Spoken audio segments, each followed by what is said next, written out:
সামনে নির্বাচন আসতেছে, ইলেকশন আসতেছে। অনেকেই যেখানে যাবেন সেখানে মানুষ প্রশ্ন করে যে আহলে হাদিস বা সালাফি বা মুসলিম উম্মাহ, মুসলিম জাতি, তাদের করণীয় কী? প্রশ্ন যৌক্তিক, উত্তর দেওয়া কঠিন, মানুষকে বোঝানোও কঠিন, কিন্তু বোঝানো উচিত, বোঝানোর চেষ্টা করা উচিত। এখন যার বয়স 90 বছর, যদি বেঁচে থাকে কোনো মানুষ 90 বছরের বাংলাদেশে, তাহলে তাকে আপনি জিজ্ঞেস করতে পারেন যে তার জীবনে সে কয়টা নির্বাচন পার করেছে। যদি মোটামুটি পাকিস্তান আমল থেকে ধরে বাংলাদেশ আমলের বলা যায় সকল নির্বাচনে সে পার্টিসিপেট করেছে, তাহলে সে আপনাকে ভালো ফিডব্যাক দিতে পারবে যে প্রত্যেক নির্বাচনের আগে মনে করতাম এই দল জিতলে অনেক খুব ভালো হবে, তারপরে জিতার 1-2 বছর পর ওই দলকেই গালি দিত। এটি একটি চরম বাস্তব অভিজ্ঞতা। মানুষ যেহেতু শর্ট টাইমে উত্তেজিত হয়, তো ব্রেন আর কাজ করে না, লং টাইমে কেউ চিন্তা করতে পারে না। কিন্তু লং টাইমের একটা সিনারি যদি আপনার সামনে থাকে, যে কোনো মুরব্বী বসে আছে তাকে জিজ্ঞেস করতে পারেন প্রতি নির্বাচনের আগে তার মনে হয়েছে এবার অমুক দল জিতলে খুব ভালো হবে দেশের। তারপরে দেখা যাচ্ছে ওই দলকে ভোটও দিয়েছে, ভোট দেওয়ার 1-2 মাস 2 বছর পর আবার ওকেই গালি দিয়েছে। এই জিনিসটা ঘটে কেন? এটি গণতন্ত্রের একটা মজার জিনিস। সে মজাটা হচ্ছে, ছোট বাচ্চাকে আমরা যেভাবে ললিপপ দিই, চকলেট দিই, যে বাবা তুমি কাঁদতেছো, এই চকলেটটা খাও, তাহলে ও অন্য যেটা চাচ্ছিল সেটা ভুলে যাবে। হয়তো মায়ের দুধ খেতে চাচ্ছিল সেটা ভুলে যাবে, হয়তো বাইরে যেতে চাচ্ছিল সেটা ভুলে যাবে, কিছু একটা ভুলে যাবে। ওকে ভুলিয়ে রাখার জন্য ওর হাতে চকলেট ধরিয়ে দিল। তো গণতন্ত্র মানুষের সাইকোলজি বুঝে, যারা গণতন্ত্র তৈরি করেছে তারা মানুষের সাইকোলজি বুঝে, যে মানুষের সামনে কোন মূলা ঝুলিয়ে দিলে মানুষের আবেগকে নিয়ে বারবার খেলা যাবে, বারবার মানুষের আবেগ তৈরি করা যাবে ছোট বাচ্চার মতো, আর বারবার তাকে ইউজ করা যাবে। সে আবেগটার নাম হচ্ছে যে আপনি একটা ভোট দিতে পারবেন। এটা একটা আবেগ, যে আমি একটা ভোট দিতে পারছি। এই আবেগের মাধ্যমে আপনাকে ভুলিয়ে দেওয়া হবে গত 15 বছর কি হয়েছে, আগামী 5 বছর কি হবে। মানে দেওয়ার পরের দিন থেকেই লাথি শুরু হবে। তারপরে আবার ভাববেন, গালিগালাজ করবেন, অমুক করবেন, তমুক করবেন। আবার যখন ভোট আসবে আবার উত্তেজিত হয়ে যাবেন, আবার সেই দুঃখ কষ্টে ভুলে যাবেন, আরে ভোট তো দিতে পারছি, কি মজা, এইবার শেষ করে দেব। ভোট দেওয়ার পর আবার লাথি শুরু হবে। এই যে এক গেম, একটা লুপ, ঘুরে ফিরে এক জায়গাতে, ঘুরে ফিরে এক জায়গায়, ঘুরে ফিরে এক জায়গায়। এই জন্য মুসলিম উম্মাহকে চিন্তা করতে হবে লং টার্ম। যারা এগুলোতে অংশগ্রহণ করছে তাদের সাথে সরাসরি শত্রুতা, এটা আমি পছন্দ করি না। আমি পছন্দ করি যে আমরাও তো চাই রাষ্ট্রে ইসলাম প্রতিষ্ঠা হোক। তাহলে উদ্দেশ্য, টার্গেট এক, বুঝার ভুল থাকতে পারে, বুঝার ভুল কম্প্রোমাইজেবল, দাওয়াত দিতে হবে, বুঝাতে থাকতে হবে। তো আমাদের উপরও কেউ কথা এটা চাপিয়ে দিতে পারবে না যে আমরা চাই না যে রাষ্ট্রে ইসলাম প্রতিষ্ঠা করতে হবে। আমরাও চাই রাষ্ট্রে ইসলাম প্রতিষ্ঠা হোক, কিন্তু আমরাও আসলে যথোপযুক্ত উপায়ে সেই লক্ষ্যে কাজ করতে পারছি না। সেই কাজ কি? আপনি নিশ্চিত থাকেন 16 কোটি মানুষের ভোটের যা ক্ষমতা, এক প্রথম আলো আর ব্র্যাকের ক্ষমতা তার চেয়ে কয়েকশো গুণ বেশি। 16 কোটি মানুষের ভোট, ব্র্যাক আর প্রথম আলোর কাছে পঙ্গপাল, তুচ্ছের মতো। পঙ্গপাল রাস্তায় বের হয়েছে, কীট পতঙ্গ, যাদেরকে পা দিয়ে পিষে দেওয়া যাবে। এই কীট পতঙ্গ হচ্ছে 16 কোটি মানুষ। আরও একটু দুর্বল ভাষা প্রয়োগ করা উচিত, কিন্তু জনসমাজে সেটা প্রয়োগ করা যায় না। তো এই 16 কোটি মানুষ তো 5ই আগস্ট 36শে জুলাইও বের হয়েছে। কোনো দাম আছে? কোনো দাম নাই। আপনার ভোটের 4 আনা দাম নাই, চুল পরিমাণ দাম নাই। দাম ওটাই ঘটবে যেটা প্রথম আলো চাইবে, ওটাই ঘটবে যেটা ব্র্যাক চাইবে। তাহলে কাজ কি? মুসলমান যে লাফ দিয়ে উঠেই বলে জীবন দিয়ে দিব, এটাই ভুল। যে ভাই ঘোষণা দেন জীবন দিয়ে দেব। ওসমান হাদিও তার বহু বক্তব্যে বলেছিল যে জীবন দেওয়া লাগবে না, তোমরা জ্ঞান অর্জন করে একটা কাজ করো, কাজের কাজ করো। প্রথম আলোর মতো একটা প্রতিষ্ঠান তৈরি করতে জ্ঞান লাগবে, জীবন দেওয়া লাগবে না। সেই জ্ঞানই আর কেউ অর্জন করতে চায় না, সেই শিক্ষায় আর কেউ গ্রহণ করতে চায় না, মানে দীর্ঘমেয়াদে কেউ প্ল্যানই করতে চায় না। সবারই এখনই দরকার, ইনস্ট্যান্ট দরকার, ইমিডিয়েট দরকার। কিন্তু কেউ জানে না, কেউ বুঝতে চায় না যে এখন ইনস্ট্যান্ট ইমিডিয়েট যেটা পাবেন ওটি যে 2 বছর পর লাথি দিয়ে বের করে দেবে, যে এটাই তো নিয়ম, এটাই তো গণতন্ত্র। আপনার তো দরকার, আমাদের তো দরকার পার্মানেন্ট। পার্মানেন্টের জন্য সর্বপ্রথম দরকার শক্তিশালী প্রতিষ্ঠান। পার্মানেন্ট ক্ষমতার জন্য দরকার সর্বপ্রথম powerful institute, powerful media, powerful অর্থনৈতিক প্রতিষ্ঠান। এবং এইগুলো জ্ঞান অর্জন ছাড়া সম্ভব নয়। এই জন্য আল্লাহ সুবহানাহু ওয়া তাআলা আদম আলাইহিস সালাতু ওয়াস সালামকে প্রাধান্য দিয়েছেন ফেরেশতা এবং জিনের উপর জ্ঞানের কারণে। তলুতকে প্রাধান্য দিয়েছেন জ্ঞানের কারণে, নেতৃত্ব দিয়েছেন জ্ঞানের কারণে। দাউদ সুলাইমানকে নেতৃত্ব দিয়েছেন হিকমাহ, জ্ঞানের কারণে। জ্ঞান শক্তি, জ্ঞান ক্ষমতা। আজকে সারা পৃথিবীর জ্ঞান কুক্ষিগত করে রেখেছে পাশ্চাত্য, জ্ঞান কুক্ষিগত করে রেখেছে আমেরিকা, ইউরোপ। জ্ঞানকে কুক্ষিগত করে রেখেছে, জ্ঞান। এটা আলটিমেটলি আপনি গবেষণা করলে এখানেই গিয়ে পৌঁছবেন যে এখানে সবচেয়ে বড় বিষয় হচ্ছে জ্ঞান। আমেরিকার কাছে যেটা সর্বোচ্চ পর্যায়ের প্রযুক্তি আছে, ওই প্রযুক্তি শুধু ইসরায়েলকে দেয়, শুধু ইসরায়েলকে। সৌদি আরব, কুয়েত, কাতার, বাহরাইন, দুবাই, এদের সাথে যত সম্পর্ক থাকুক, এদেরকে যে প্রযুক্তি দিবে সেটার চাইতে 500 বছর এগিয়ে প্রযুক্তি আছে আমেরিকার কাছে। তারপর এদেরকে যেটা দিবে সেটাও টাকার বিনিময়ে বিক্রি করবে, আসল প্রযুক্তি শিখাবে না। কোনো কিছু নষ্ট হয়ে গেলে ঠিক করতে যেতে হবে তাদের কাছে। এটা জ্ঞানের যুদ্ধ। এই জন্য দেখবেন যে ইরানের বড় বড় বিজ্ঞানীদের বাছাই করে করে হত্যা করা হচ্ছে। হামাসের বড় বড় যারা জ্ঞানী নেতা আছে তাদের বাছাই করে হত্যা করা হচ্ছে। ওসমান হাদিকেও এই একই কারণে হত্যা করা হয়েছে। কেননা ওর মতো এত জ্ঞান নিয়ে এত উপস্থিত তর্ক বিতর্ক করার মতো কোনো ছাত্র নেতা ছিল না, নাই, এখনো নাই। এই জন্য জ্ঞানকে এবং সৎ সাহসকে বিশ্ব ভয় পায়।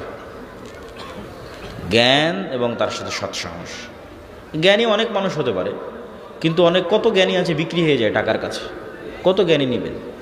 ব্রেইন ড্রেইন বলে একটা কথা আছে, শিক্ষিত ছেলেরা বুঝতে পারবে যে আমাদের দেশে কত মানুষ, কত মেধাবী সন্তান, যেহেতু আমরা মেধা গুরুত্ব দিই না।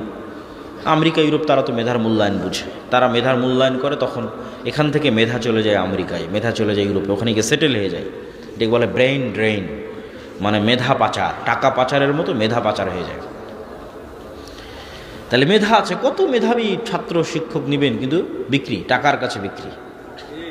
কিন্তু মেধার পরেও থাকবে সৎসাহস, এটি ব্যতিক্রম। সৎ সাহস নিয়ে টাকার কাছে বিক্রি না হয়ে সেই মেধাকে কাজে লাগিয়ে দেশ ও জাতির জন্য কিছু করবে, এটা খুবই ব্যতিক্রম। এটা তেমন একটা ঘটে না।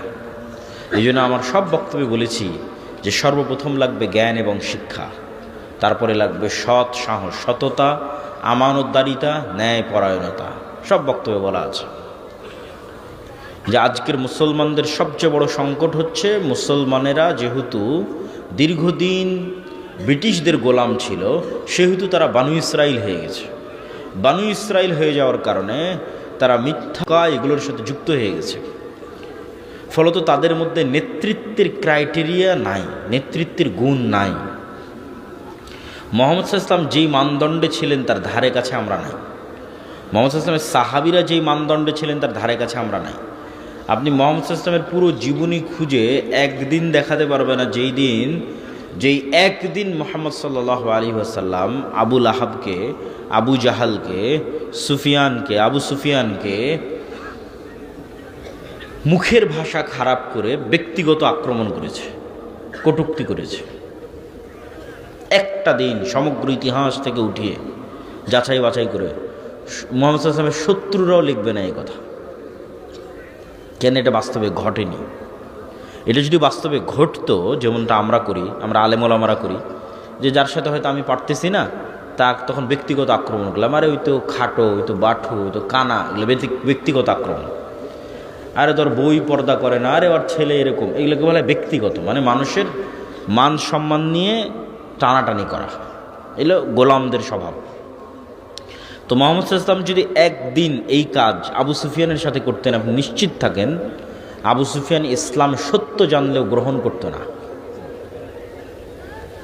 আবু সুফিয়ান ইসলামকে সত্য জানার পরও গ্রহণ করত না। কেন? যে আমাকে ব্যক্তিগত অ্যাটাক করেছে, তখন তো আমার ইগো তৈরি হয়ে যাবে।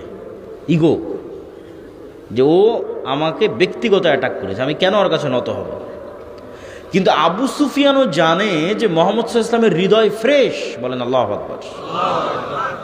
সে নিশ্চিত জানে যে মুহাম্মদ সাল্লাল্লাহু আলাইহি ওয়াসাল্লামের সাথে আমার যে লড়াইটা হচ্ছে, এটা শুধুমাত্র আদর্শিক লড়াই, কিন্তু তার কালব, তার হৃদয় আমার জন্য হিতাকাঙ্ক্ষী, কল্যাণকামী। এটা আবু সুফিয়ান জানে।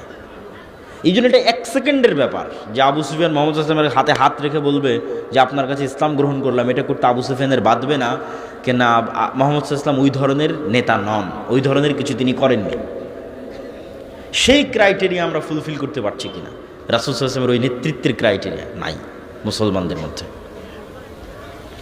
মুসলমানদের গোলামির স্বভাব ঢুকে যাওয়ার কারণে, দীর্ঘ 200 বছর ব্রিটিশদের গোলামি করার কারণে মুসলমানদের মানসিকতা হয়ে গেছে ন্যারো মাইন্ডেড, সংকীর্ণ, যেমনটা হয়ে গেছিল বানু ইসরাইলের।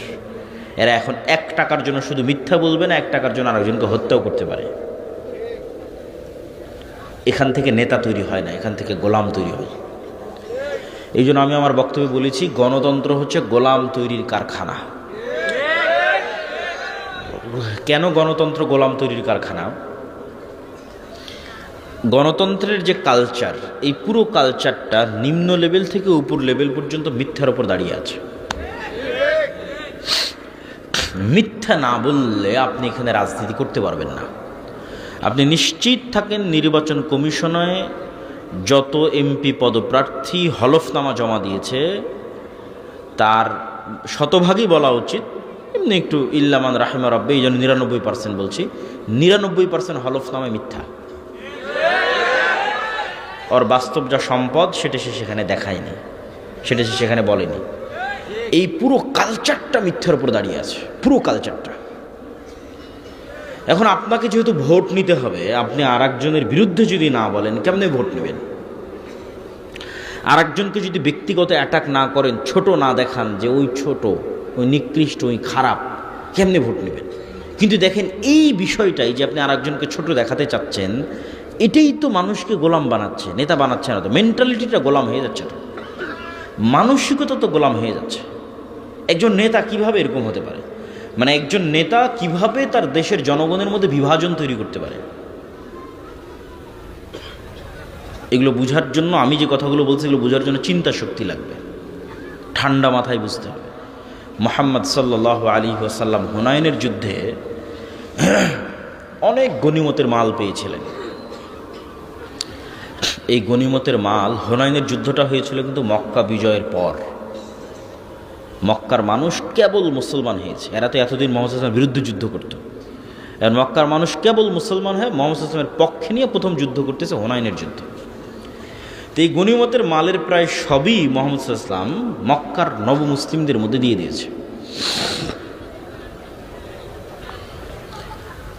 এখন যারা মুহাজির এবং আনসার, যারা মক্কা থেকে হিজরত করে আল্লাহর নবীর সাথে গেছিল মদিনায়, আর যারা মদিনায় আল্লাহর নবীর পাশে দাঁড়িয়েছিল, সবচেয়ে বেশি কষ্ট তো তারা করেছে। বদরের যুদ্ধ তারা লড়েছে, উহুদ খন্দক তারা লড়েছে, আল্লাহ নবীর কাঁধে কাঁধ রেখে আল্লাহ নবীর সকল দুঃখ কষ্ট তারা শেয়ার করেছে।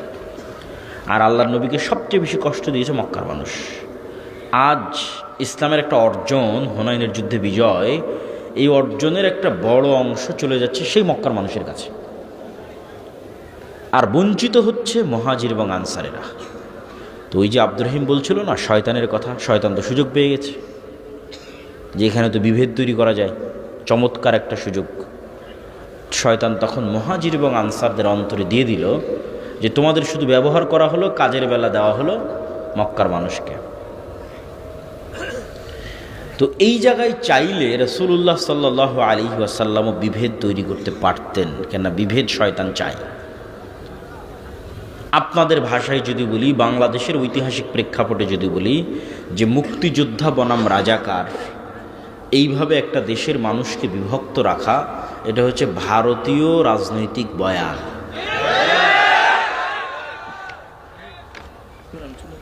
এই যে ভারতীয় রাজনৈতিক বয়ান, এই বয়ানটা আপনি ওই সময়ের প্রেক্ষাপটের সাথে মিলান যে রাসূলুল্লাহ সাল্লাল্লাহু আলাইহি ওয়াসাল্লাম চাইলে ওই সময়ে যে শয়তান যে বিভেদ তৈরি করলো, সেই বিভেদটা কিন্তু চলমান রাখতে পারতেন। কিন্তু তিনি সেই বিভেদটা কিভাবে চাপা দিচ্ছেন দেখেন। তিনি মদিনার মানুষকে ইমোশনালি হিট করলেন। ইমোশনাল ইন্টেলিজেন্স, ইমোশনাল কৌশলে রাসূল সাল্লাল্লাহু আলাইহি সাল্লামের চেয়ে সেরা পৃথিবীতে কেউ নাই।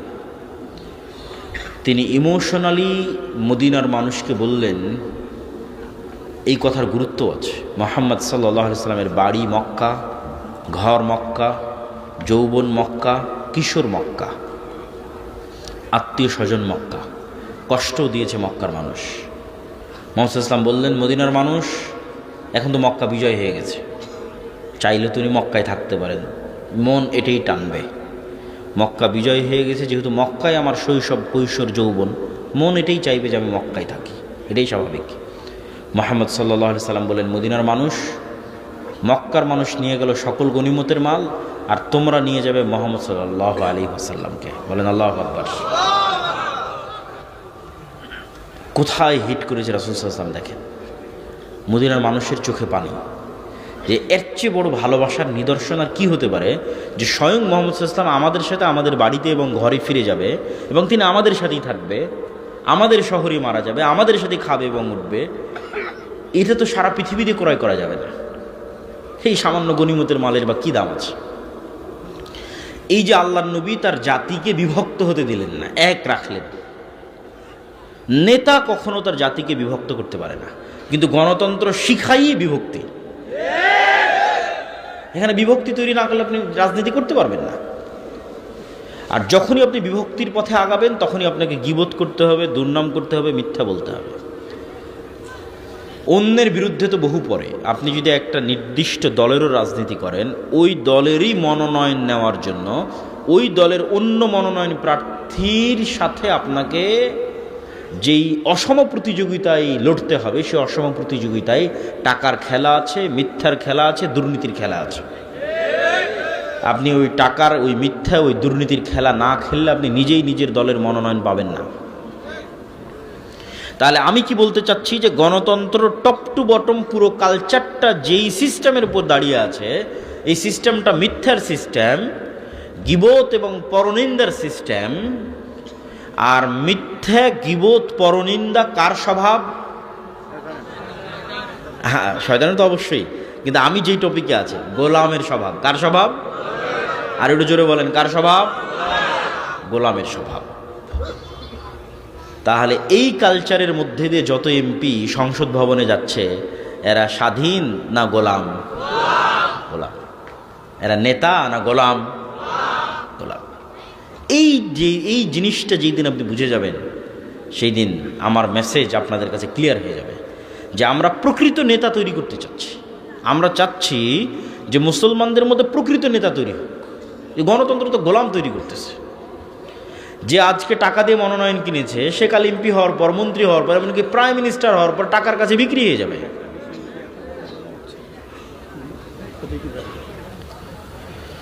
প্রিয় দর্শক ও শ্রোতা, আমাদের পরবর্তী কাজ হচ্ছে ঈমান বিল গায়বে ইয়াকিন এবং পূর্ণাঙ্গ তাওহীদ। পূর্ণাঙ্গ তাওহীদ এবং ঈমান বিল গায়বে ইয়াকিন ছাড়া উম্মতে মুহাম্মাদির মুক্তি নাই। ঈমান বিল গায়ব কি জিনিস, পূর্ণাঙ্গ তাওহীদ কি জিনিস, এটাও আপনাকে বুঝতে হবে। ঈমান বিল গায়ব হচ্ছে, আজকে এই মজলিসে ফেরেশতারা উপস্থিত আছে, এটাকে আপনি দেখতে পাচ্ছেন? আমাকে দেখতে পাচ্ছেন? আমার প্রতি যে আপনার এখন আমাকে দেখতে পাচ্ছেন, আমি যে এখানে উপস্থিত হয়েছি, এটার প্রতি আপনার যেই লেভেলের বিশ্বাস যে হ্যাঁ আব্দুল্লাহ বিন আব্দুর রাজ্জাক উপস্থিত হয়েছে, শেখ আব্দুর রাজ্জাক বিন ইউসুফ উপস্থিত হওয়ার পর আপনার উনি যে উপস্থিত হয়েছে ওই বিশ্বাসের মাত্রাও এই লেভেলে পৌঁছবে যখন চোখে দেখবেন। ঈমান বিল গায়বে ইয়াকিন মানে এখানে যে ফেরেশতারা উপস্থিত হয়েছে, এটাকে যেই দিন আপনি এইভাবে বিশ্বাস করতে পারবেন যেমন চোখে দেখা জিনিসকে বিশ্বাস করেন, তথা আমার উপস্থিতিকে এখন যেভাবে বিশ্বাস করতেছেন, এখন আপনাদের সাথে এই মজলিসে ফেরেশতারা আছে, এটাকে যেই দিন ওই একইভাবে বিশ্বাস করতে পারবেন, সেই দিন ঈমান বিল গায়বে ইয়াকিন অর্জন হবে। ঈমান বিল গায়বে কেন ইয়াকিন লাগবে? দেখেন, মূসা আলাইহিস সালাতু ওয়াস সালামের চেয়ে আমরা দুর্বল নই, বানু ইসরাইলের চেয়ে উম্মতে মুহাম্মাদি দুর্বল নয়। এই তুলনাটা আপনাকে বুঝতে হবে যে মূসা আলাইহিস সালাতু ওয়াস সালাম এবং বানু ইসরাইলের সাথে উম্মতে মুহাম্মাদি এবং মুহাম্মদ সাল্লাল্লাহু আলাইহি ওয়াসাল্লামের উম্মতের বর্তমান অবস্থার তুলনা। মূসা আলাইহিস সালাতু ওয়াস সালামকে যেই দিন নবুয়তের দায়িত্ব দেওয়া হচ্ছে, ওই দিন মূসা আলাইহিস সালাতু ওয়াস সালাম মানুষের বাড়ির কাজের লোক। যেই দিন মূসা আলাইহিস সালাতু ওয়াস সালামকে নবুয়তের দায়িত্ব দেওয়া হচ্ছে, সেই দিন মূসা আলাইহিস সালাতু ওয়াস সালাম পলাতক, আসামি। যেই দিন মূসা আলাইহিস সালাতু ওয়াস সালামকে নবুয়তের দায়িত্ব দেওয়া হচ্ছে, সেই দিন মূসা আলাইহিস সালাতু ওয়াস সালামের পরিবার পরিজন, আত্মীয় স্বজন, কোনো কিছুর কোনো নাম ধাম পরিচয় কিছুই নাই। নাম ধাম পরিচয় নাই কেন? ইউযাব্বিহুনা আবনাআকুম ওয়া ইস্তাহয়ুনা নিসাআকুম ওয়া ফী যালিকুম বালাউম মির রাব্বিকুম আযীম। কেননা ফেরাউন তাদের সন্তানদের, পুরুষ সন্তানদের জীবিত হত্যা করত এবং নারী সন্তানদের বাঁচিয়ে রাখত। তাহলে মূসা আলাইহিস সালাতু ওয়াস সালামকে তার মা পরিচয় দিতে পারবে না যে এটা আমার ছেলে, কেননা পরিচয় দিলে হত্যা করা হবে। তাহলে বাংলাদেশের কুমিল্লার ছোটনার একটা সাধারণ মানুষকে আমি আজকে বললাম তুমি যাবা আমেরিকা, দাওয়াত দিবা ডোনাল্ড ট্রাম্পকে, এইটা যতটা ব্যতিক্রম, এর চেয়ে বেশি ব্যতিক্রম মূসা আলাইহিস সালাম দাওয়াত দিবে ফেরাউনকে। শক্তির তুলনায়, ক্ষমতার তুলনায় আজকের কুমিল্লা ছোটনার মানুষ, কুমিল্লা দেবিদ্বারের মানুষ, কুমিল্লা জেলার মানুষ আমেরিকার প্রেসিডেন্ট ডোনাল্ড ট্রাম্পের তুলনায় যা দুর্বল, মূসা আলাইহিস সালাতু ওয়াস সালাম ফেরাউনের কাছে তার চেয়ে বেশি দুর্বল। আপনি শুধু মিলান যে আপনাকে যখন আমি বলছি যে আপনি যাবেন আমেরিকায় এবং দাওয়াত দিবেন তার প্রেসিডেন্টকে, এমত অবস্থায় যে আপনি আমেরিকার আদালতে মৃত্যুদণ্ডপ্রাপ্ত আসামি, আপনি আমেরিকা থেকে পলাতক, এবং পলাতক অবস্থায় খুব আলিশান আছেন না, মানুষের বাড়িতে কাজ করে খাচ্ছেন। আপনার কোনো পাড়া প্রতিবেশী আত্মীয় স্বজন আছে? না, নাই। পাড়া প্রতিবেশী আত্মীয় স্বজন নাই। তাহলে এবার বুঝবেন কেন মূসা আলাইহিস সালাম বেশি দুর্বল। আপনার তো সবই আছে। এমতো অবস্থায় মূসা আলাইহিস সালামের পক্ষে কখনোই সম্ভব নয় যে তিনি ফেরাউনের মুখোমুখি হবেন, একটা শর্ত ছাড়া। সেটা হচ্ছে মূসা আলাইহিস সালাম যদি গায়েব দেখতে পান এবং গায়েব জানেন এবং গায়েবে ইয়াকিন তৈরি হয়, তবে সম্ভব। মূসা আলাইহিস সালামকে গায়েব দেখাতে হবে, মূসা আলাইহিস সালামের অন্তরে গায়েবের উপর ইয়াকিন তৈরি করতে হবে। মহান আল্লাহ সেই পথই বেছে নিয়েছেন। মূসা আলাইহিস সালাতু ওয়াস সালামকে বলা হলো তোমার হাতের লাঠি ছেড়ে দাও। আল্লাহ এটা বললেন না যে আমি জান্নাত থেকে একটা লাঠি এনেছি, আসমান থেকে একটা লাঠি এনেছি, সেই লাঠিটা তোমাকে দিচ্ছি, এটা ছাড়লে সাপ হবে। তাহলে ওই মাত্রার বিশ্বাস তৈরি হতো না যেই মাত্রার বিশ্বাস দরকার ফেরাউনের মুখোমুখি হওয়ার জন্য। এখন এই বইটা আমি হাতে করে আছি, আজ 5 বছর 10 বছর থেকে আমি এই বই পড়ি, আমার হাতেই আছে। আমার হাতে 5-10 বছর থেকে যে লাঠি আছে সেই লাঠি এখন সাপ হচ্ছে। আসমান জান্নাত থেকে আসা বিশেষ লাঠি তো সাপ হতেই পারে, অস্বাভাবিক কিছু না। আমি তো নিজে এই লাঠিকে গাছ থেকে ভেঙে কেটেছি, এটা তো কোনো স্পেশাল লাঠি নয়, এটা তো নর্মাল লাঠি, আমি ব্যবহার করছি 10 বছর থেকে। এটা কেমনে সাপ হতে পারে? এটাই গায়েব। যে গায়েবে আল্লাহ সুবহানাহু ওয়া তাআলার ক্ষমতা কত বেশি। এটার একটা আলামত মুসা আলাইহিস সালাতু ওয়াস সালাম দেখছেন, এবং এটাই ছিল কারণ যে জাদুকরেরা কেন সিজদা করবে। আপনি নিশ্চিত থাকেন জাদুকরদের হাতের লাঠি এবং জাদুকরদের দড়িও সাপে পরিণত হয়েছিল। জাদুকরদের হাতের লাঠি এবং দড়ি সাপে পরিণত হওয়ার পরেও মুসা আলাইহিস সালামের সাপে এমন কি ছিল যে তারা সিজদা দিল। অনেকেই মনে করে যে মুসা আলাইহিস সালামের সাপ তাদের সব সাপ খেয়ে ফেলেছে এই জন্য। এটা একটা কারণ হতে পারে, কিন্তু আসল কারণ কোনটা সেটা আপনাকে আমি ধরিয়ে দিচ্ছি, তাহলে আপনি বুঝতে পারবেন। আজকের এই 3D প্রযুক্তির যুগে এবং ভিডিও অ্যানিমেশন 3D অ্যানিমেশনের যুগে আমি আপনার চোখের সামনে এই বইকে সাপ বানিয়ে দিতে পারবো। কিসে? স্ক্রিনে, মোবাইলের স্ক্রিনে, টিভির স্ক্রিনে, কম্পিউটারের স্ক্রিনে। স্ক্রিনে আমি অ্যানিমেশন করব, ডিজাইন করব, আপনার চোখের সামনে দেখবেন যে এই বইটা আস্তে আস্তে সাপ হয়ে যাচ্ছে। স্ক্রিনে দেখতে পাবেন ডিজাইনের মধ্যে। এই বইটা এখন সাপ হয়ে গেল, ঠিক আছে, স্ক্রিনে দেখতে পাচ্ছি সাপ হয়ে যাচ্ছে। আবার যদি 3D কোনো চশমা চোখে দেন, আবার ওই সাপ যদি ছোবল মারে, তাহলে ওই চশমা চোখে দিলে মনে হবে স্ক্রিন থেকে বের হয়ে এসে আমাকে ছোবল মারতেছে। ওই প্রযুক্তিও আছে। আবার চোখ থেকে চশমা খুললে দেখবেন আরে না, সাপ তো স্ক্রিনেই আছে।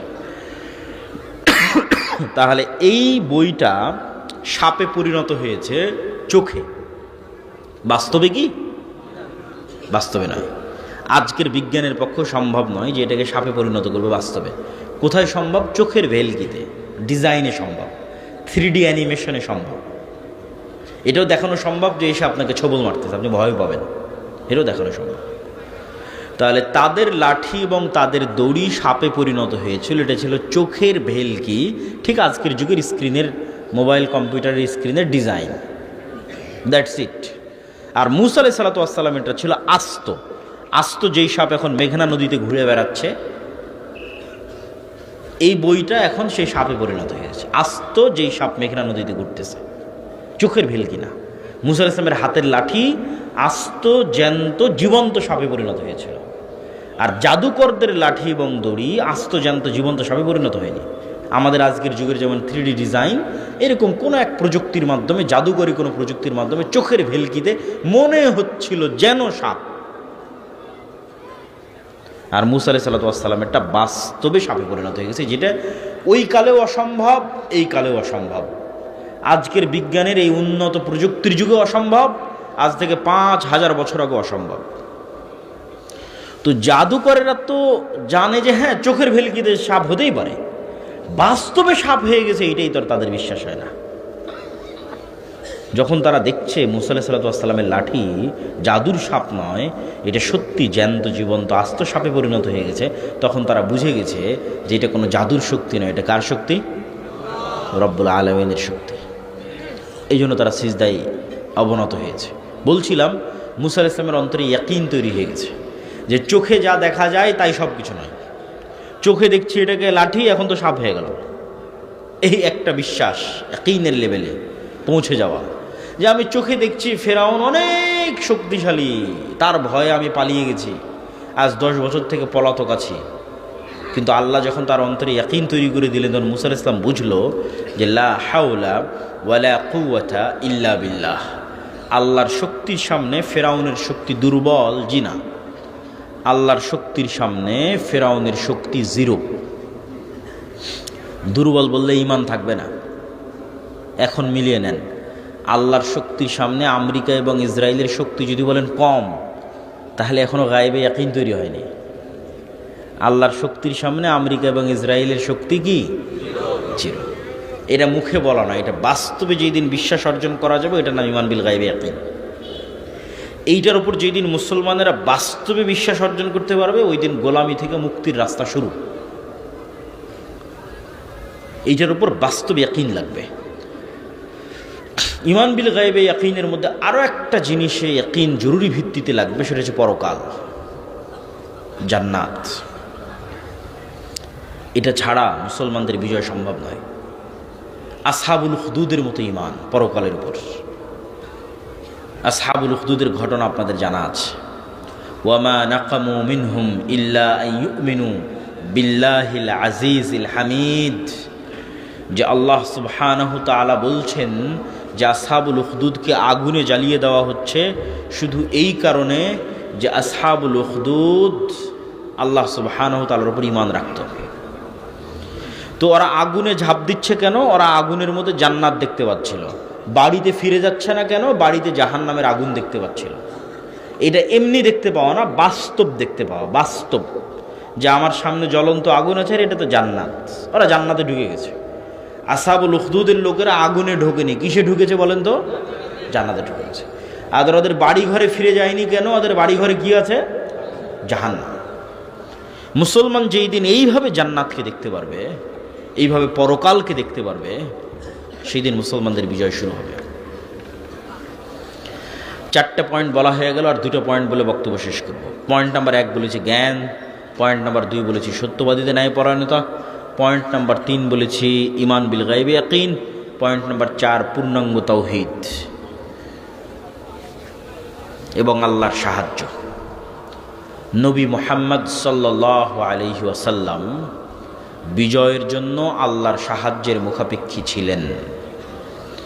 মুসা, দাউদ, সুলাইমান সকল নবী বিজয়ের জন্য আল্লাহর সাহায্যের মুখাপেক্ষী ছিলেন।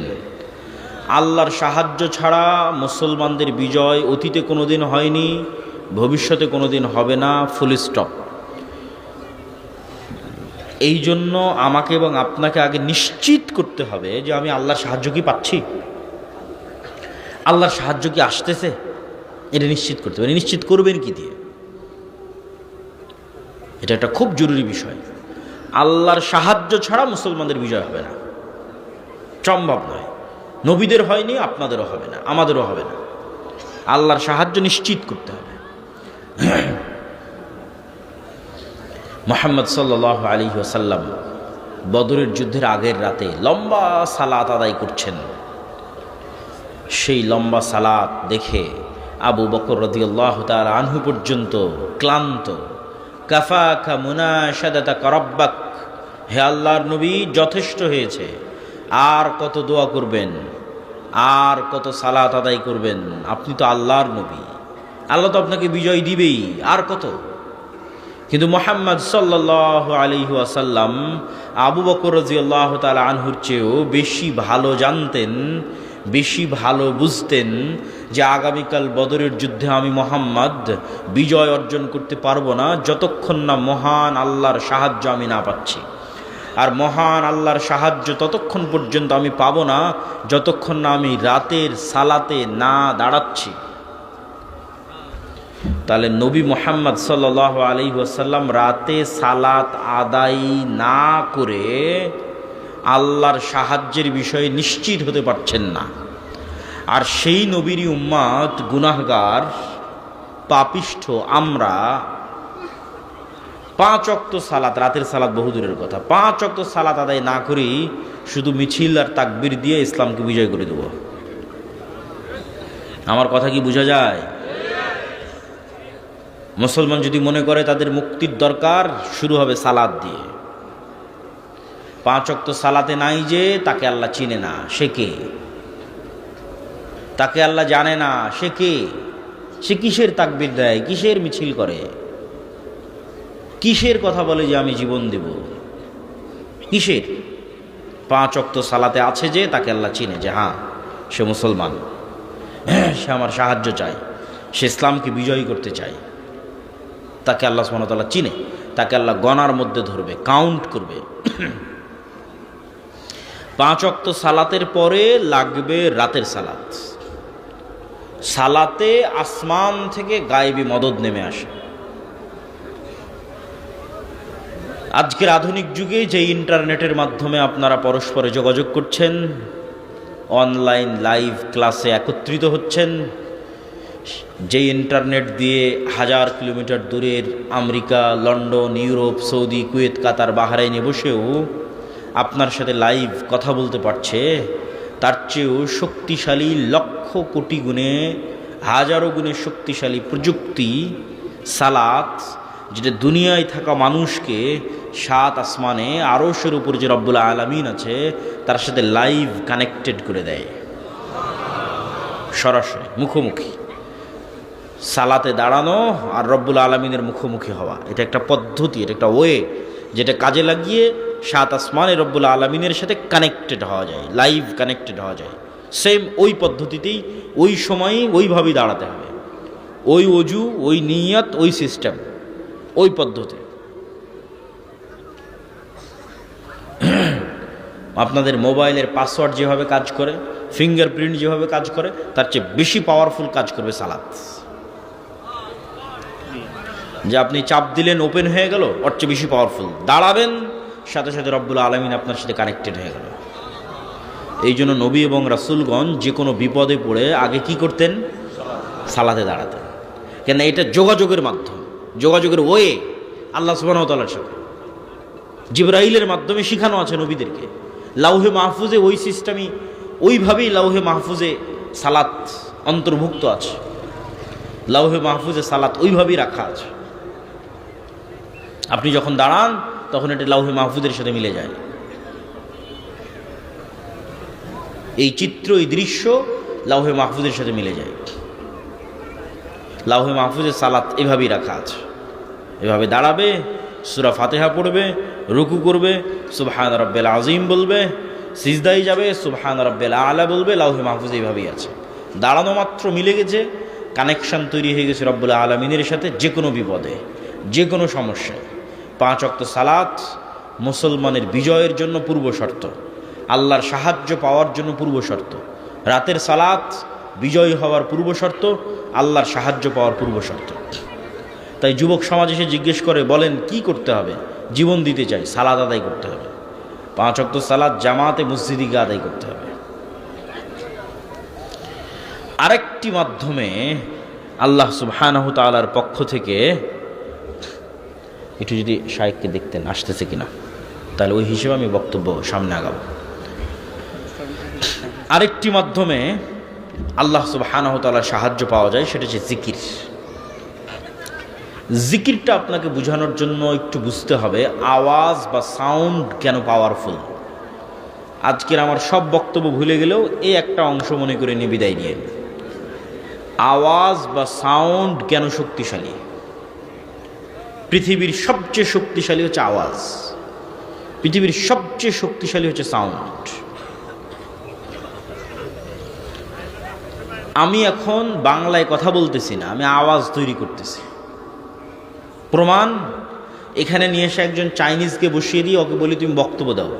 আপনারা কিছু বুঝবেন না, খালি আওয়াজ শুনবেন, আওয়াজ শুনবেন। এখন সামনে একজন জাপানিজকে বসিয়ে দিয়ে বলে আমি বক্তব্য দিচ্ছি, বাবা তুমি শুনো। ও কি শুনতেছে? আওয়াজ শুনতেছে।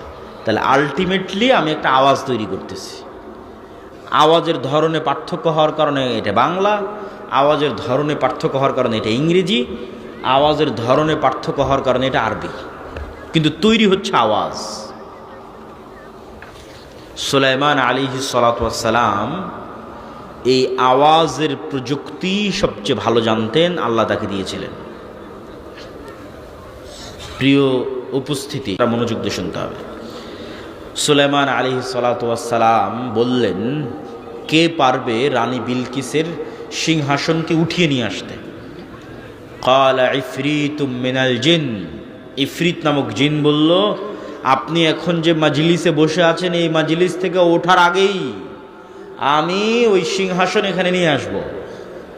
সুলাইমান আলাইহিস সালামের পছন্দ হয়নি, এত দেরি আমার হবে না, আমার আরো দ্রুত লাগবে। আল্লাযী ইনদাহু ইলমুম মিনাল কিতাব, যার কাছে কিতাবের জ্ঞান ছিল। এখন জিন কি মানুষ তা কোরআনে বলা নাই, কিন্তু বেশিরভাগ মুফাসসিরিন কিরাম লিখেছেন এই মানুষ জ্ঞানের শক্তিতে বলতেছে, জ্ঞানের শক্তি, যে চোখের পলক পড়ার আগে রানী বিলকিসের সিংহাসন এখানে উপস্থিত হবে। আল্লাহু আকবার। কিছু মুফাসসির লিখেছেন সেই জ্ঞান ছিল বিশেষ জিকিরের জ্ঞান, সাউন্ড টেকনোলজি, আওয়াজ, বিশেষ কোনো জিকির যা লাউহে মাহফুজে আছে, সেই বিশেষ জিকিরের জ্ঞান তার কাছে ছিল। জাস্ট ওই জিকিরের মাধ্যমে সে সিংহাসনকে চোখের পলকে ট্রান্সফার করেছে। আজকের যুগে কি ট্রান্সফার হয়? ডাটা ট্রান্সফার হয়। আমি লিখতেছি, ওইটা ট্রান্সফার হচ্ছে, কিন্তু বস্তু ট্রান্সফার ইম্পসিবল। এই টিস্যুটা এখান থেকে চোখের পলকে আমেরিকা যাবে, এটা অসম্ভব। হ্যাঁ, আমার মেসেজ, আমার কথা, আমার ডাটা চোখের পলকে এখান থেকে আমেরিকা যাচ্ছে, এই প্রযুক্তি আমরা পেয়েছি। কিন্তু বস্তু ট্রান্সফার হবে চোখের পলকে, এই প্রযুক্তি কিন্তু আমরা পাইনি। এই প্রযুক্তি সাউন্ড, আওয়াজের প্রযুক্তি, যেটা সুলাইমান আলাইহিস সালামের যুগে ছিল। পাখির আওয়াজ সুলাইমান আলাইহিস সালাম বুঝতেন, পিঁপড়ার আওয়াজ সুলাইমান আলাইহিস সালাম বুঝতেন, সুলাইমান আলাইহিস সালামের আওয়াজ ওরা বুঝতো। আওয়াজের চেয়ে শক্তিশালী পৃথিবীতে কিছু নাই। সব একটা আর একটার সাথে কানেক্টেড আওয়াজ দিয়ে, সব পাখি, জীব জন্তু, পশু, মুরগি, আমি, আপনি, সব একটা আর একটার সাথে কানেক্টেড আওয়াজ দিয়ে। ওই আওয়াজটা জানতে হবে, এটা আমরা জানি না। যদি আমি আপনাকে বুঝাতে পারি যে আওয়াজ সবচেয়ে শক্তিশালী, এবার চলেন, ইউসাব্বিহু লিল্লাহি মা ফিস সামাওয়াতি ওয়া মা ফিল আরজ, আসমান জমিন এবং তার মধ্যে যা কিছু আছে তার সব কিছু 24 ঘন্টা আওয়াজ করে আল্লাহ তাসবিহ পড়ে। আমার এই গায়ের চাদর আওয়াজ করে তাসবিহ পড়তেছে, এই টিস্যু আওয়াজ করে তাসবিহ পড়তেছে, এটার আওয়াজ হচ্ছে। আমি শুনতে পাচ্ছি না কেন? পিঁপড়ার চলার আওয়াজ যেমন আমি শুনতে পাই না, এর আওয়াজ আমি তেমন শুনতে পাচ্ছি না। তো শুধু কি এ জিকির করে না, এ জিকির বুঝেও। মুয়াজ্জিন যখন আজান দেয়, যতদূর পর্যন্ত এই আওয়াজ পৌঁছবে, ওই মুয়াজ্জিনের পক্ষে এই বস্তু কিয়ামতের মাঠে সাক্ষী দিবে। আল্লাহু আকবার। তাহলে আমি যে বলতেছি আলহামদুলিল্লাহ, এটা এই টিস্যু বুঝে। সুবহানাল্লাহ, এটা এই টিস্যু বুঝে। এটা জিকির। জিকির সবচেয়ে পাওয়ারফুল।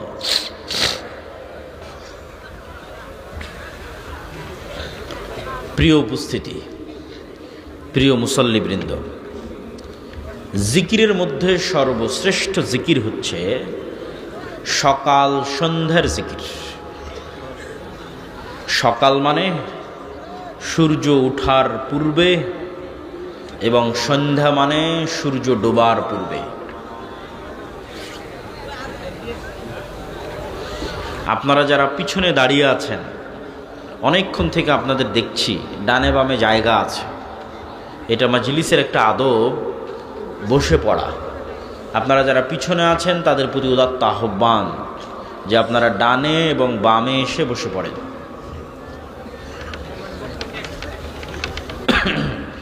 আমি আমার বক্তব্যের শেষে চলে এসেছি। যদি বুঝেন আওয়াজ সবচেয়ে শক্তিশালী, তাহলে এতটুকু বুঝেন যে এই কোরআন কার আওয়াজ, কার শব্দ, কার বাক্য, কার সাউন্ড? আল্লাহর। লাউহে মাহফুজ থেকে জিবরাইল আলাইহিস সালাতু ওয়াস সালাম নিয়েছেন, জিবরাইলের থেকে মুহাম্মদ সাল্লাল্লাহু আলাইহি সাল্লাম নিয়েছেন। এটা একটা আওয়াজ, এটা শব্দ, এটা একটা বাক্য, যা আল্লাহর। এই জন্য পৃথিবীতে সবচেয়ে শক্তিশালী যদি কিছু থেকে থাকে সেটা কোরআন। উম্মতে মুহাম্মাদির উপর আল্লাহর সবচেয়ে বড় নিয়ামত যে তাদের কাছে কোরআন আছে। এই কোরআনই তো উম্মতে মুহাম্মাদি মূল্যায়ন করলো না, পড়লো না, শিখলো না, জ্ঞান অর্জন করলো না। আমার বক্তব্য সারমর্ম করে বক্তব্য শেষ করছি। যদি আমরা চাই প্রকৃত অর্থে মুসলমানদের শক্তি এবং ক্ষমতা প্রতিষ্ঠিত হোক, তাহলে প্রথমে আমাদের ঈমান বিল গায়বে ইয়াকিন অর্জন করতে হবে, পূর্ণাঙ্গ তাওহীদে বিশ্বাসী হতে হবে ইব্রাহিম আলাইহিস সালাতু ওয়াস সালামের মতো। তারপরে আমাদের প্রয়োজন হবে সর্বোচ্চ পর্যায়ের জ্ঞান, যেই জ্ঞান দিয়ে আমরা তৈরি করব শক্তিশালী প্রতিষ্ঠান, মিডিয়ায় হোক, অর্থনীতিতে হোক, সকল ক্ষেত্রে, বিশ্ববিদ্যালয়ে হোক, শক্তিশালী পাওয়ারফুল ইনস্টিটিউট, যেন আমাদেরকে মানুষ, পৃথিবীর মানুষ পঙ্গপাল মনে না করে, তুচ্ছ মনে না করে। আমি এবং আপনি হচ্ছে পঙ্গপাল, কীট পতঙ্গ। কেননা আমাদের শক্তিশালী কোনো প্রতিষ্ঠান নাই, আমাদের প্রতিনিধিত্ব করবে এরকম শক্তিশালী কোনো ইনস্টিটিউট নাই। জ্ঞান সর্বোচ্চ পর্যায়ে, সর্বোচ্চ পর্যায়ের প্রতিষ্ঠান, তারপরে লাগবে সত্যবাদিতা ও ন্যায়পরায়ণতা। জ্ঞান অর্জন করলাম, করে সেই জ্ঞানকে টাকার কাছে বিক্রি করে দিলাম। কত ডাক্তার, কত ইঞ্জিনিয়ার তাদের স্বাক্ষরকে বিক্রি করে দিয়েছে টাকার কাছে, এরা মুনাফিক। কত OC, DC, SP, AC land, sub registrar এরা সবাই তাদের পদকে বিক্রি করে দিয়েছে টাকার কাছে, তারপরে আবার সেই টাকা দিয়ে হজ করে জান্নাতে যেতে চায়। পাগল হলে এরকমই হয়। অথচ তার কাছে সুযোগ ছিল শুধু ওই চেয়ারে বসে একজন দানবীরের চেয়ে বেশি নেকি অর্জন করার, রাতে তাহাজ্জুদের সালাত আদায়ের চেয়ে বেশি নেকি অর্জন করার। সেটা কি?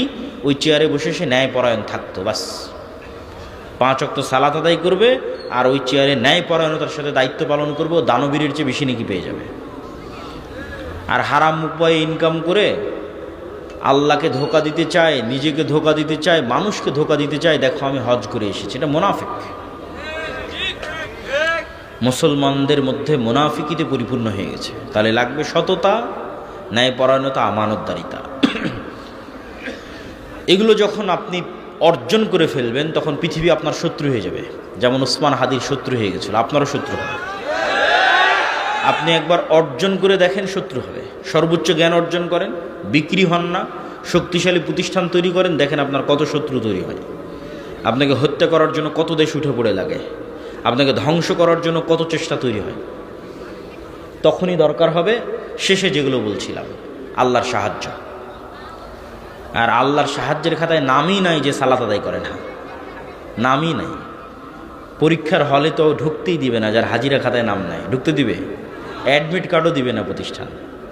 তাহলে আল্লাহর সাহায্য যে নিবে তার আগে তো নাম থাকতে হবে যে কে, আল্লাহ তোকে চিনেই না কে সে। তো 5 ওয়াক্ত সালাত, রাতের সালাত, সকাল সন্ধ্যার জিকির, এগুলোর মাধ্যমে আল্লাহর সাহায্য পাওয়া যায় এবং পৃথিবীর সকল অসম্ভবকে সম্ভব করা যায়। যদি আমরা এরকম একটা প্রজন্ম তৈরি করতে পারি তাহলে আমাদের এইরকম নিকৃষ্ট গোলাম তৈরির যে কারখানা, এগুলোর সহযোগিতার দরকার হবে না। এরকম একটা প্রজন্ম তৈরি করতে পারলে এমনি ইসলাম রাষ্ট্রে প্রতিষ্ঠিত হয়ে যাবে। যে ওসি হিসেবে দায়িত্ব পালন করছে, যে এসিল্যান্ড হিসেবে দায়িত্ব পালন করছে, ও তো বাংলাদেশেরই সন্তান, কুমিল্লারই সন্তান, আমার আপনার সন্তান। এরা যদি বলে যে আমরা আজ থেকে সৎ হয়ে গেলাম, 80% ইসলাম প্রতিষ্ঠা হয়ে যাবে। 80%। ইসলাম মানে ইনসাফ, ইসলাম মানে ন্যায় বিচার, রাষ্ট্রের ইসলাম মানে ব্র্যান্ডিং, ন্যায় বিচার। তো আমাদের এরকম একটা প্রজন্ম দরকার। আর গোলাম তৈরির কারখানা যেটা, ওই গোলাম তৈরির কারখানা হচ্ছে আমাদের শিখাবে মিথ্যা, আমাদের শিখাবে দুর্নীতি, আমাদের শিখাবে নিন্দা, আমাদের শিখাবে গীবত। আর এগুলো প্রত্যেকটা কাজ গোলামের কাজ। আমরা নিজের অজান্তে গোলাম হয়ে যাচ্ছি, বুঝতে পারতেছি না, গোলাম হয়ে যাচ্ছে। আল্লাহ সুবহানাহু ওয়া তাআলা আমাদের নেতা দান করুক, নেতার মতো যোগ্যতা সম্পূর্ণ একটা প্রজন্ম দান করুক। আমরা যেন নেতৃত্ব দান করার মতো সক্ষমতা সম্পন্ন একটা প্রজন্ম তৈরি করতে পারি। আল্লাহ আমাদের সেই তৌফিক দান করুক, আল্লাহুম্মা আমিন। এগুলো বিষয়ে আরও বিস্তারিত আলোচনা, দলিল সহ আলোচনা আল্লাহর পথে যাত্রায় বইয়ের মধ্যে পাবেন, সংগ্রহ করার চেষ্টা করবেন। মসজিদ, মাদ্রাসা, স্কুল, কলেজ, ইউনিভার্সিটি যেখানে সম্ভব এই বইয়ের উপর